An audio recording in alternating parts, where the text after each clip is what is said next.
Markey, who is on the Health Committee and chair of the Health Subcommittee. One of my top priorities is to lower the outrageously high cost of prescription drugs in this country. Now, one of the ways that we do that is to hold the chief executives, the CEOs of some of the largest pharmaceutical companies in our country accountable for what they are doing in our country. As to how divided, among other questions, we would like some simple answers as to why does the United States pay by far the highest prices in the world for prescription drugs, sometimes 10 times higher for the same exact drug sold in Canada or in Europe, Mexico, as in the United States. Well, you know, in the Senate, you never. How does it happen that while millions of Americans cannot afford the prescription drugs they need, major drug companies in our country spend more on stock buybacks and dividends than they do on research and development? With the votes. Yes, ma'am.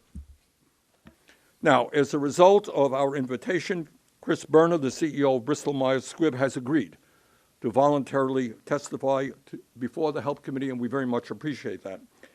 Unfortunately, up to this point, the CEOs of Johnson & Johnson and Merck have rejected our invitation.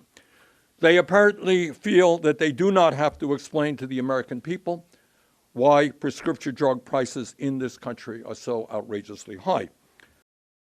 Now, the reasons the companies have given us as to why they don't believe their CEOs should testify range from the laughable to the absurd. They really are pretty funny. They have told us that the CEOs of Johnson & Johnson and Merck just don't have the expertise necessary to tell us why they charge so much more for their medicine here than abroad. CEOs of the company don't have their expertise, really. Merck went so far, and this is really interesting, to tell our staff that their CEO is a tax attorney who is not an expert on prescription drug prices. And they said that, I think, with a straight face. Well, maybe, just maybe, the CEOs of these pharmaceutical companies should become experts on why they're ripping off the American people. Because I think at the end of the day, these guys get away with murder because they do it quietly. No one quite understands it. And when they're forced to go before the American people, they want to think twice. And I think they are prepared to make some changes. Look, these are the guys who are responsible. At the end of the day, the CEOs make the decisions.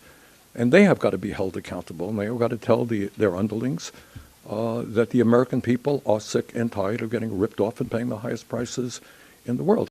One of the tools that we have is public pressure. Bring them before the American people. You know, they want to sell their products. And if the American people understand what's going on, I think that puts pressure on them. That helps us lower the cost.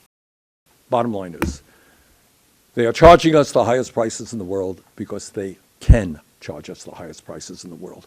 That's about it. No one is stopping them. There's no legislation. They have enormous power over the United States Congress. That's it.